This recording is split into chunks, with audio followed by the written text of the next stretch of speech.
നമ്മുടെ പിതാക്കന്മാരുടെ കാലത്ത് കേരളത്തിലെ ക്രിസ്തീയ ഭവനങ്ങളിൽ കണ്ടുവന്നിരുന്ന ഒരു നല്ല മാതൃകയായിരുന്നു രാവിലെയും സന്ധ്യയ്ക്കും ഉണ്ടായിരുന്ന കുടുംബ പ്രാർത്ഥന. എന്നാൽ കാലങ്ങൾ പിന്നിട്ടപ്പോൾ തലമുറകളെ ദൈവം സമൃദ്ധിയായി അനുഗ്രഹിച്ചു. ഉയർന്ന ജോലി, ആഡംബര വീട്, വാഹനം, നല്ല ജീവിത സാഹചര്യങ്ങൾ, എല്ലാ തരത്തിലും ഭൗതിക ജീവിതം മെച്ചപ്പെട്ടു. പക്ഷേ ആത്മീയ ജീവിതം ഒരു ചോദ്യചിഹ്നമായി നിൽക്കുന്നു. വളരെ തിരക്കേറിയ ജീവിത ഓട്ടത്തിനിടയിൽ ആത്മീയ കാര്യങ്ങളെപ്പറ്റി ഓർക്കാൻ എവിടെ സമയം? അല്പസ്വല്പം ഉണ്ടായിരുന്ന ആത്മീയത TV ചാനലിലെ സീരിയലുകാർ തട്ടിയെടുത്തു. ന്യൂ ജനറേഷൻ സോഷ്യൽ മീഡിയയിൽ കൂടി ലോകം കീഴടക്കുന്നു. ഈ കാലഘട്ടത്തിൽ ആത്മീയത ഒട്ടും നഷ്ടപ്പെടാതെ ജീവിക്കുന്ന കേരളത്തിലെ അട്ടച്ചാക്കലിലെ 80 വയസ്സുള്ള അവറാച്ചനപ്പച്ചൻ.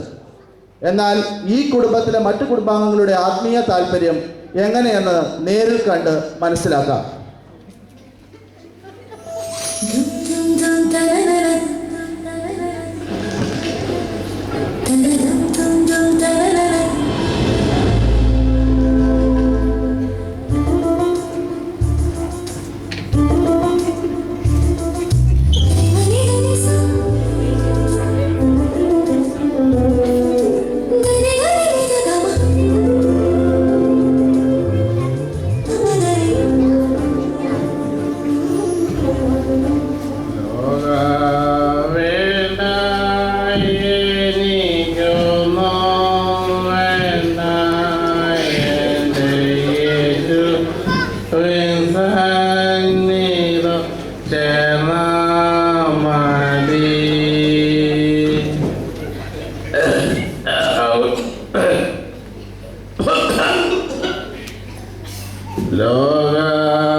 എല്ലാവരെയും വിളിച്ച് നമുക്ക് പ്രാർത്ഥിക്കാം.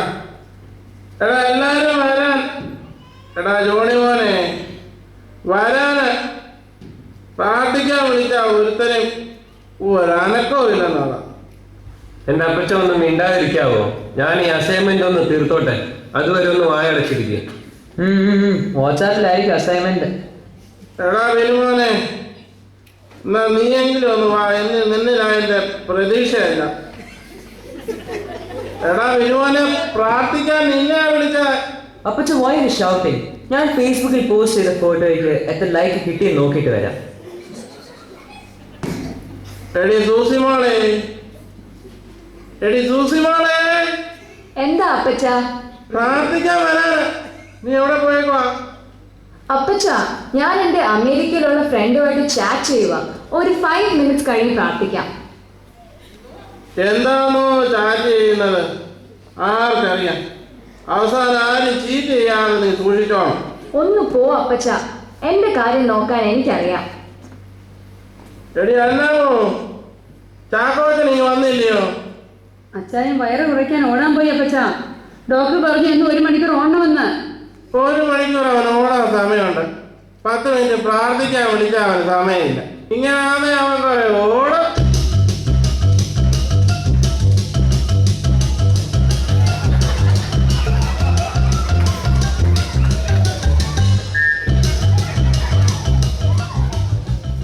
എന്നാമോ കുടുംബ പ്രാർത്ഥന ഒന്നും കഴിഞ്ഞില്ലേ? ഇല്ല ചായ. എന്നാ ഞാൻ 10 മിനിറ്റ് കൂടെ ഓടിയിട്ട് വരാം. അപ്പച്ച കുറെ നേരമായിട്ട് പ്രാർത്ഥിക്കാനായിട്ട് വെള്ളം വെച്ചോണ്ടിരിക്കുക. ഇന്ന് ഓടിയത് മതി. 7 സീരിയൽ എനിക്ക് കാണേണ്ടതാ. ഒരു കാലത്ത് പാട്ടും പ്രാർത്ഥനയൊക്കെ സമയത്ത് നടന്നിരുന്ന ഭവനമാണ്. എൻ്റെ വേലിക്കുട്ടി പോയോടുകൂടി എല്ലാ അവതാളത്തിലായി. ഞാനൊരു മൂലയ്ക്കായി. ചാക്കോച്ചാ, ഈ വീട്ടില് കുടുംബ പ്രാർത്ഥന നടത്തണം. കുടുംബനായ നിനക്കൊരു വിചാരം ഇല്ലയോടാ. നിന്നെ കണ്ടാൽ ഈ പിള്ളേർ വളരുന്നെന്നുള്ളൊരു ചിന്ത നിനക്ക് ഉണ്ടാവണോടാ. ന്യൂസ് സീരിയലും എല്ലാം കഴിഞ്ഞ് സമയമുണ്ടെങ്കിൽ പ്രാർത്ഥിക്കും. ഞാൻ കിടക്കാൻ പോകുന്നു. എന്തോടാ പിള്ളേരെ തോണ്ടിക്കൊണ്ടിരിക്കുന്നേ? വാ നമുക്ക് പ്രാർത്ഥിക്കാം. ബൈബിളൊക്കെ എടുത്തോണ്ട് വാ. അപ്പച്ചാ നമുക്ക് പ്രാർത്ഥിക്കാം.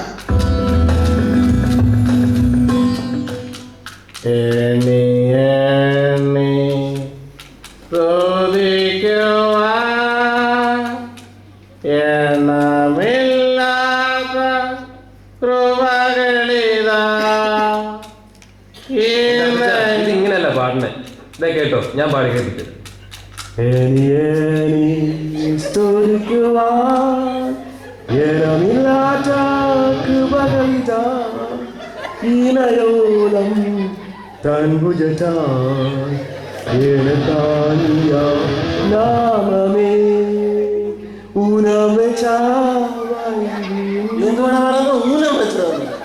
my dad, this operation is a big nuisance. നമുക്ക് വല്ല ഓൾഡ് പീപ്പിൾ താമസിക്കുന്ന ഹോമിൽ കൊണ്ടാക്കാം. എന്താടാ പറഞ്ഞത്? വൃദ്ധഭവനമായിരുന്നു നീ ഉദ്ദേശിച്ചത്? എൻ്റെ ദൈവമേ, ഇങ്ങനെയൊക്കെയാണെങ്കിൽ ഞങ്ങളുടെ കാര്യം കട്ടപ്പോകാം. എന്താ ഇവിടെ ഒരു ബഹളം? നിന്റെ മോൻ അപ്പച്ചനെ ഓൾഡ് ഏജ് ഹോമിലാക്കണമെന്ന്. അതിനെന്താ അച്ചായ? 5 സ്റ്റാർ ഹോട്ടലിന്റെ ഫെസിലിറ്റി അല്ലേ അവിടെ ഉള്ളത്? അപ്പുറത്തെ ത്രേസ്യാമ്മ അപ്പച്ചനെ അവിടെ കൊണ്ടാക്കി. അവൾക്കും സുഖം, അപ്പച്ചനും സുഖം. നീ അപ്പുറത്തെ ത്രേസ്യാമ്മയുടെ ആ നമ്പറിങ് മേടിച്ച്. നമ്മുടെ മക്കളുടെ ഈ പോക്കിൽ അവന്മാരും നിന്നെ നോക്കുമെന്ന് തോന്നില്ല. നിനക്ക് വേണ്ടി ഞാൻ ഒരെണ്ണം ഇപ്പോഴേ ബുക്ക് ചെയ്തേക്കാം. എനിക്കല്പം കൊളസ്ട്രോളും BP ഉള്ളത് കൊണ്ട് എനിക്ക് വേണ്ടി വരുമെന്ന് തോന്നുന്നില്ല. കാലം പോയ പോക്കി. ഇപ്പം മക്കൾക്ക് അപ്പന് മക്കളെ നോക്കാൻ സമയമില്ല. ഏത് നേരത്തും ചുണ്ണാമ്പ് തോന്നുന്ന പോലെ ഒരു കുന്തം തോണ്ടിക്കൊണ്ടിരിക്കുക അവന്മാർ. എൻ്റെ കാലത്ത് പാട്ടും പ്രാർത്ഥനയൊക്കെ ഉണ്ടായിരുന്നു. അതിൻ്റെ അനുഗ്രഹമാണ് നിങ്ങളൊക്കെ ഇപ്പോൾ അനുഭവിക്കുന്നത്. സൗകര്യം കൂടിയപ്പം ദൈവത്തെയും വേണ്ട, അപ്പനെയും വേണ്ട, പ്രാർത്ഥനയും ഇല്ല. അച്ചായ, പള്ളിയിൽ അച്ഛൻ വിളിച്ചിട്ടുണ്ടായിരുന്നു. ആ പള്ളി പണിക്കുള്ള 5 ലക്ഷം രൂപയുടെ കാര്യം എന്തായെന്ന് ചോദിച്ചു. 5 ലക്ഷം പോയിട്ട് 5 പൈസ എടുക്കാൻ കയ്യിലില്ല. എൻ്റെ സൂസി മോളുടെ മെഡിസിൻ്റെ അഡ്മിഷന് വേണ്ടി 50 ലക്ഷം ഒപ്പിക്കപ്പെടുന്ന പെടാപ്പാട് എനിക്കേ അറിയൂ. ഡാഡി, എനിക്ക് ഡോക്ടർ ഒന്നും ആവണ്ട. എനിക്ക് ഫാഷൻ ഡിസൈനർ ആയാൽ മതി. നീ മിണ്ടരുത്. അപ്പുറത്തെ തേർസിയുടെ മോളെ വിട്ടപ്പോഴേ ഞാൻ ആലോചിച്ചതാ നിന്നെ മെഡിസിന് വിടണമെന്ന്. ഇല്ലെങ്കിൽ എങ്ങനെയാണ് ഞാൻ മറ്റുള്ളവരുടെ മുമ്പിൽ തല ഉയർത്തി നടക്കുന്നത്? എടാ ചാക്കോച്ചാ, പ്രാർത്ഥിക്കാനിരിക്കുമ്പോൾ ഈ ലോകാര്യം പറഞ്ഞൊന്ന് നിർത്താൻ. എടാ ബിനു, ആ സങ്കീർത്തനം ഒന്നെടുത്ത് വായിരാ. ഡാ ബിനുവേ, നീ ആ 117 സങ്കീർത്തനം വായിച്ചാൽ മതി. എനിക്ക് സീരിയൽ കാണാൻ സമയമായി. Psalms 117. Oh, praise the Lord, all ye nations, praise him, all ye people, for his merciful kindness is great toward us. അച്ചായ, ഈ വാട്സാപ്പ് മെസ്സേജ് കണ്ടോ? അതുകൊണ്ട് ആ മോദി 500ന്റെ 1000ന്റെ നോട്ടുകൾ റദ്ദാക്കിയെന്ന്. എൻ്റെ കർത്താവേ, പെട്ടല്ലോ. നീ എന്തിനാണോ വിഷമിക്കുന്നത്? ഞാൻ മരുന്നിന് പൈസ ചോദിക്കുമ്പോൾ നീ അല്ലേ പറഞ്ഞു നിന്റെ 5ന്റെ പൈസ ഇല്ലെന്ന്. നമ്മുടെ അച്ഛൻ ചോദിച്ചപ്പോഴും നീ അത് തന്നെ അല്ലേ പറഞ്ഞു നിന്റെ പൈസ ഇല്ലെന്ന്. അച്ചായ, എനിക്കൊരു കാര്യം ചോദിക്കാനുണ്ട്. എന്നെ ഒന്നും പറയരുതേ. എൻ്റെ അരിപാത്രത്തിലാണെങ്കിൽ 2 ലക്ഷം രൂപ ഇരിപ്പുണ്ട്. അത് മൊത്തം 500ന്റെ 1000ന്റെ നോട്ടുകളാണ്. അത് ഈ കള്ളപ്പണത്തിൽ പെടുമോ അച്ചായ? 2 ലക്ഷമോ? അത് എവിടുന്നാടി? അത് പലപ്പോഴായിട്ടേ അച്ചായൻ്റെ പേഴ്സിൽ നിന്ന് ഞാൻ അടിച്ചു മാറ്റിയതാ. ഞാൻ അറിയാതെ എടുത്തതല്ലേ? എങ്കിലത് കള്ളപ്പണം. എൻ്റെ ദൈവമേ, ഏതെല്ലാം തരത്തിലുള്ള പരീക്ഷണങ്ങളാണ്. അന്നാമേ, ഞാനൊരു കാര്യം ചെയ്യാം. അപ്പുറത്തെ തോമാച്ചനെ ഒന്ന് വിളിക്കാം. അവനാണെ ഫെഡറൽ ബാങ്കിലെ മാനേജറല്ലേ. അവൻ്റെ കയ്യിൽ എന്തെങ്കിലും ബുദ്ധി കാണും. ഞാൻ ആ വസ്തു വിറ്റ കുറേ കാശ് ബ്ലാക്കായിട്ട് എൻ്റെ കയ്യിൽ ഇരിപ്പുണ്ട്. അവനൊരു കുശാഗ്ര ബുദ്ധിക്കാരനാണ്. അവനെന്തെങ്കിലും ഐഡിയ തരാതിരിക്കത്തില്ല. എന്നാ പിന്നെ പെട്ടെന്ന് നോക്കട്ടെ.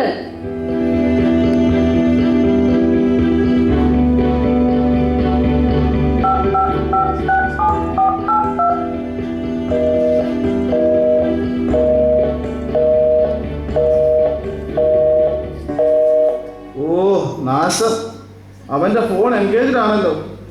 ഈ വാർഡിലുള്ള മുഴുവൻ കള്ളപ്പണക്കാരും അവനെ വിളിക്കുവാന്നാ തോന്നുന്നത്.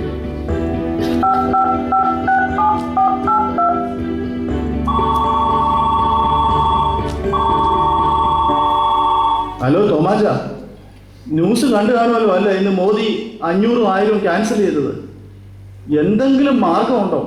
എൻ്റെ കയ്യിലാണെങ്കിൽ കുറച്ച് ബ്ലാക്ക് ഉണ്ട്. ആ ചാക്കോച്ചാ, എങ്കിൽ പെട്ട്. എൻ്റെ കയ്യിലിരിക്കുന്ന ഞാനെങ്ങനെ വെളുപ്പിക്കണം എന്ന് പറഞ്ഞിരിക്കുക. ഇത് മിക്കവാറും നമുക്ക് 8ന്റെ പണി തന്നെ കിട്ടും. എടാ ചാക്കോച്ചാ, അല്പന്റെ മുതൽ അരിച്ചു പോകുമെന്ന് പറയുന്നത് ഇതാ. എടാ ചാക്കോച്ചാ, നിന്നോട് ഞാൻ പല പ്രാവശ്യം പറഞ്ഞിട്ടുണ്ട് പാവത്തുങ്ങൾ വരുമ്പോൾ അവരെ സഹായിക്കണം. അതോ നീ ചെയ്തില്ല. നിന്റെ അപ്പനായ ഞാൻ ഇവിടെ അസുഖം പിടിച്ച് കിടന്നപ്പം ഇച്ചിരി മരുന്ന് വാങ്ങിച്ചു തരാൻ പോലും നിന്റെ പൈസ ഇല്ലായിരുന്നു. അനുഭവിക്കാം.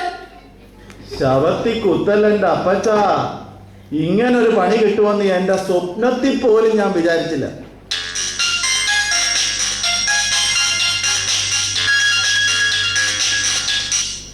ഹലോ, അച്ഛനോ? പ്രൈസിലോടച്ചോ? അത് അച്ഛോ, ഞാൻ വീട്ടിലില്ലല്ലോ. അത് ഞങ്ങള് വീടിന്റെ ഫ്രണ്ടിലുണ്ടല്ലോ, ചാക്കോച്ചന്റെ വണ്ടി ഇവിടെ കിടക്കുന്ന ഞാൻ കണ്ടല്ലോ. അത് അച്ഛൻ ഞാനിപ്പോ അങ്ങോട്ട് വന്ന് കയറിയതേ ഉള്ളൂ. എന്നാ ചാക്കോച്ച, ഞങ്ങൾ അങ്ങോട്ട് വരികയാണ്. കൊള്ളാം കൊള്ളാം. എടാ നീ അച്ഛനോടും കള്ളം പറയാൻ തുടങ്ങിയോടാ. അയ്യോ അച്ചായ, അച്ഛനാണോ വിളിച്ചേ? അച്ഛൻ മാത്രമേ ഉള്ളൂ? അച്ഛൻ മാത്രമായിട്ട് വരത്തില്ല. അച്ഛൻ വരുമ്പോ അച്ഛൻ്റെ കൂടെ സെക്രട്ടറിയും കാണും. ജോലിക്കുട്ടിയെ പിന്നു തോറ്റുമോളെ എഴുന്നേക്കണേ. അച്ഛൻ വരുന്ന കണ്ടില്ലേ? ഇതൊന്നും വൃത്തിയാക്ക്. എടാ ജോണിക്കുട്ടി, നിന്റെ ആ ലാപ്ടോപ്പ് കുന്ത്രാണം ഒന്ന് മാറ്റി വെച്ചിട്ട് ആ ബൈബിൾ എടുത്തൊന്ന് വെക്കുക അവിടെ. ഡാഡ്, അതിന് ഈ വീട്ടിലെവിടെയോ ബൈബിൾ? എടാ മോനെ, ഇതാ ബൈബിള്. അച്ഛന് വെറുതെ പ്രസംഗിക്കാനുള്ള വിഷയം ഉണ്ടാക്കി കൊടുക്കരുത്. പ്രൈസിലോട് അച്ഛാ. ഞാൻ വന്നതിന് ശേഷം നിങ്ങളെ ആരെയും പള്ളിയിൽ കണ്ടിട്ടില്ലല്ലോ. അപ്പച്ചൻ മാത്രം റെഗുലറായിട്ട് എല്ലാ ആഴ്ചയും പള്ളിയിൽ വരും. നാളെ ക്രിസ്മസ് ആയിട്ട് നിങ്ങളെല്ലാവരും പള്ളിയിൽ വരുമോ? എൻ്റെ അച്ഛ, ഒന്നും പറയണ്ട. കഴിഞ്ഞ ഒരു മാസമായിട്ട് പലപ്പോഴും ഞാൻ പള്ളി വരണമെന്ന് വിചാരിച്ച ഈ തെരുവ് നായ്ക്കളുടെ ശല്യം കാരണം അതുങ്ങൾക്ക് എന്നോടൊരു വല്ലാത്ത സ്നേഹമാണ്. ഞാൻ എന്നെ ഓടിച്ചിട്ട് കഴിക്കുക.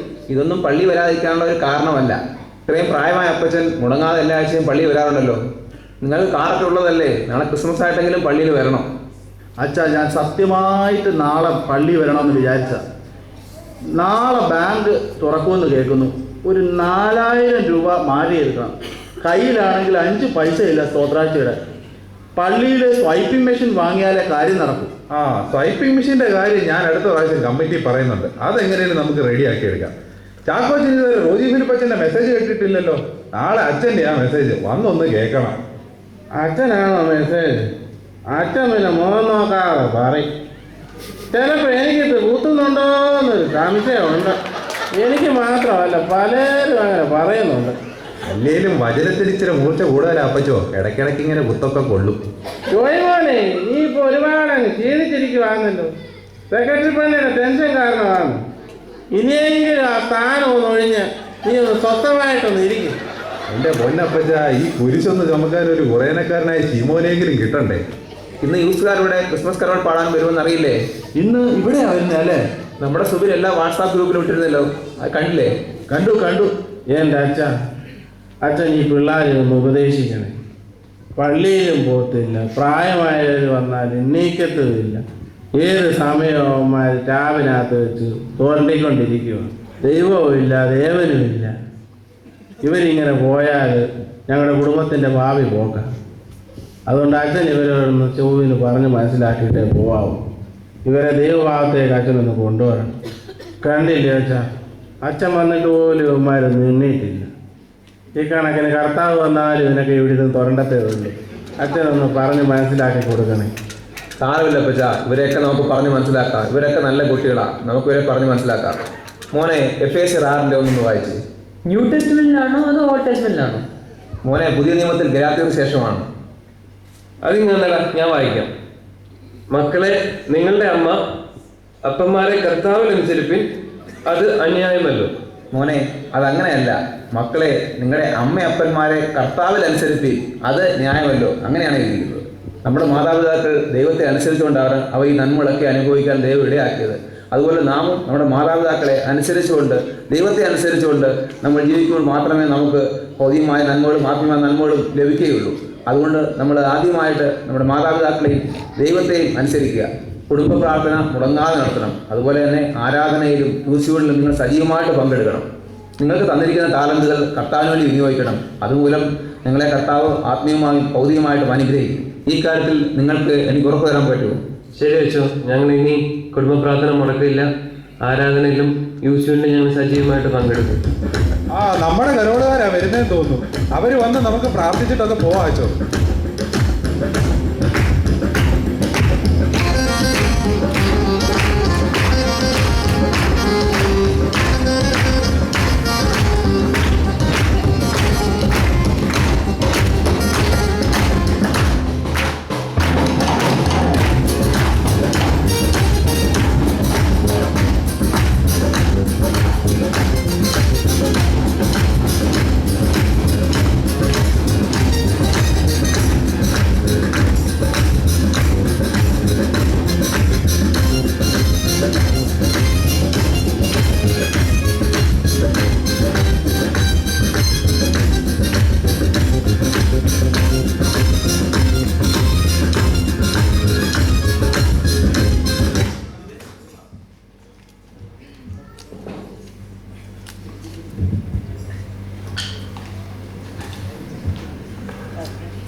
മാലോക കാത്തിരുന്ന ദേവേശൻ പിറന്നിതാ പൊന്നേശു പിറന്ന കൂടി പൂക്കാലം നിറഞ്ഞിതാ ഉന്നതത്തിൽ നിന്നു വന്ന ദേവൻ നീതി മണ്ണിലെന്നും മാനവർത്തു രക്ഷകനും മണ്ണിൽ നിന്നും പാപം നീക്കാൻ വന്നവനെ ഇനി മണ്ണിൽ നിന്നെ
നമുക്ക് പ്രാർത്ഥിക്കാം. കർത്താവേ, നല്ലവനായ ദൈവമേ, സ്വർഗീയ പിതാവേ, മനോഹരമായ സമയത്തിനായിട്ട് ഞങ്ങളങ്ങേ സ്തുതിക്കുകയാണ് കർത്താവേ.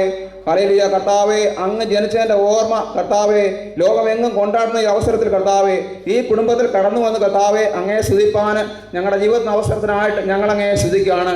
ലോകമെങ്ങും ഒരു ആഘോഷമായി തീരുമ്പോൾ ഈ കുടുംബത്തിന് കർത്താവേ ഈ പുതുവർഷവും ഈ ക്രിസ്മസും ഒരു അനുഗ്രഹത്തിൻ്റെ അവസരമായി തീരുവാൻ സ്വർഗമേ ഇടയാക്കണമേ എന്ന് ഞങ്ങൾ പ്രാർത്ഥിക്കുകയാണ്. ഹല്ലേലൂയ. അവസരങ്ങളൊക്കെയും കർത്താവേ ദൈവത്തിനോട് വിനിയോഗിക്കാൻ കുഞ്ഞുങ്ങളൊക്കെയും കർത്താവ് ഇടയാക്കണമേ. ഈ നശ്വരമായ ജീവിതത്തിലെ കർത്താവെ ആയിരിക്കുമ്പോൾ എൻ്റെ കർത്താവിന് വേണ്ടി ജീവിപ്പാൻ ഈ കുടുംബത്തെ കർത്താവ് ഇടയാക്കണമേ. പ്രിയ പിതാവിൻ്റെ വല്യപ്പച്ചൻ്റെ പാതകളെ പിന്തുടർന്നുകൊണ്ട് ജീവിപ്പാൻ എൻ്റെ കുഞ്ഞുങ്ങളെയൊക്കെയും കർത്താവ് ഇടയാക്കണമേ പ്രാർത്ഥിക്കുകയാണ്. ഈ ലോകത്തുള്ള സമ്പത്തും കാര്യങ്ങളൊക്കെയും ഒരു നിമിഷം കൊണ്ട് നഷ്ടപ്പെട്ടു പോകുമെന്ന് ഞങ്ങൾ കണ്ടതുപോലെ ഞങ്ങൾ കേട്ടതുപോലെ കർത്താവെ ഈ കുഞ്ഞുങ്ങൾ ദൈവത്തിൻ്റെ പാതയിൽ വളർന്നു വരുവാൻ ഇടയാക്കണമേ പ്രാർത്ഥിക്കുകയാണ്. അവരെടുത്ത തീരുമാനത്തെ എൻ്റെ കർത്താവ് മാനിക്കണമേ. ഈ പുതുവർഷത്തിൽ കർത്താവെ അവർ ദൈവത്തോട് ചേർന്നുകൊണ്ട് ഒരു പുതിയ അനുഭവമായി തീരുവാൻ കർത്താവ് ഇടയാക്കണമേ എന്ന് പ്രാർത്ഥിക്കുകയാണ്. കടന്ന മക്കളെയൊക്കെയും കരങ്ങളിലേക്ക് ഏൽപ്പിക്കുകയാണ്. ഇടവയെ കർത്താവിൻ്റെ കരങ്ങളിലേക്ക് ഏൽപ്പിക്കുകയാണ്. ഈ യൂസുവിനെ കർത്താവിൻ്റെ കരങ്ങളിലേക്ക് ഏൽപ്പിക്കുകയാണ്. അനുഗ്രഹിക്കണമേ. ഞങ്ങൾ തുടർന്ന് കടന്നു പോകുന്ന ഭവനങ്ങളിലും കർത്താവിൻ്റെ സാന്നിധ്യം അനുഭവിച്ചറിയാൻ ഇടയാക്കണമേ പ്രാർത്ഥിക്കുന്നു. യേശുവിൻ നാമത്തിൽ പ്രാർത്ഥന കേൾക്കണമേ. നമുക്കൊരു ശിശു ജനിച്ചിരിക്കുന്നു, നമുക്കൊരു മകൻ നൽകപ്പെട്ടിരിക്കുന്നു. ആധിപത്യം അവന്റെ തോളിലിരിക്കും. അവൻ അത്ഭുത മന്ത്രി, വീരനാം ദൈവം, നിത്യപിതാവ്, സമാധാന പ്രഭു എന്ന പേർ വിളിക്കപ്പെടും. Hallelujah, hallelujah, hallelujah. We wish you a Merry Christmas, Merry Christmas, Merry Christmas. We wish you a Merry Christmas and a Happy New Year, and a Happy New Year, and a